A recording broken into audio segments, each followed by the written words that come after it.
नमस्कार मंडळी. भगर आमटी कशी करता त्याची रेसिपी सांगा म्हणून मला कमेंट आली होती.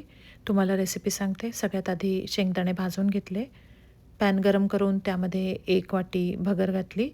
ही भगर मंद आचेवर 4 ते 5 मिनटं भाजून घेतली आहे. भाजून घेतल्यामुळे ही हलकी होते आणि चवीला पण खूप छान लागते. त्यानंतर बाउलमध्ये ही भगर काढून घेतली. 2 पाण्याने ही धुवून घेतली स्वच्छ. भांडं गरम करून त्यामध्ये 1 चमचा तूप घातलं. तूप गरम झाल्यानंतर जिरे घातले आणि हिरव्या मिरच्या घातल्या. एक छोटा बटाटा कट करून पाण्यामध्ये घालून ठेवला होता. तो बटाटा घातला. सगळीकडनं परतून घेतलं आहे. त्यानंतर यामध्ये 2.25 वाट्या पाणी घातलं आहे.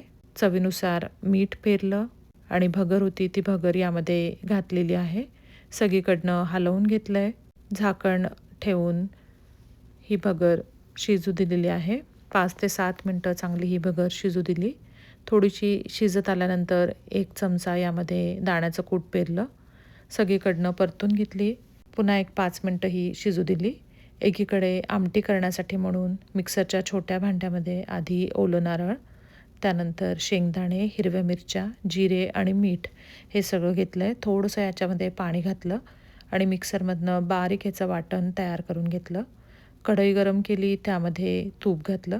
तूप गरम झाल्यानंतर त्यामध्ये जिरे घातले. नंतर थोडेसे शेंगदाणे यामध्ये घातले.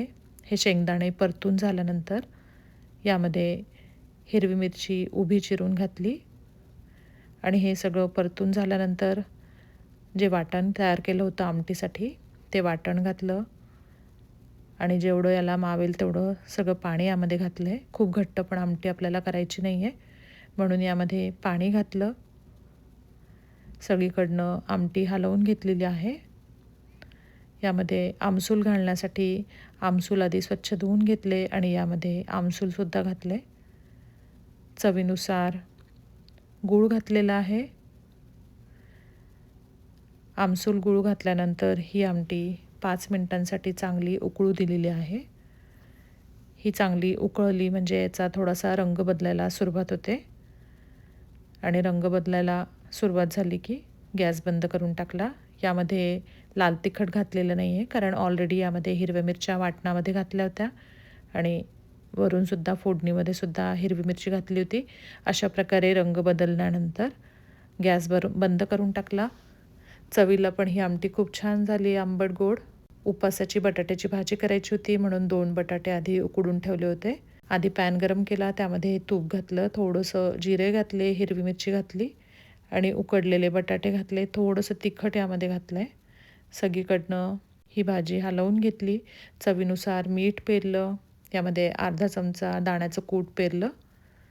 सगळीकडनं छान ही परतून घेतली आहे. ही उपासाची बटाट्याची भाजी चवीलासुद्धा खूप छान लागते. तुम्हीसुद्धा अशा प्रकारे भगर आमटी, उपासाची बटाट्याची भाजी करून बघा. आणि सगळं झाल्यानंतर फराळाचं ताटामध्ये फराळाचं वाढलं. अगदी सोपी रेसिपी आहे आमटीची. तुम्हीसुद्धा करून बघा. कोथिंबीर खात असाल तर कोथिंबीर यावर पेरा. धन्यवाद.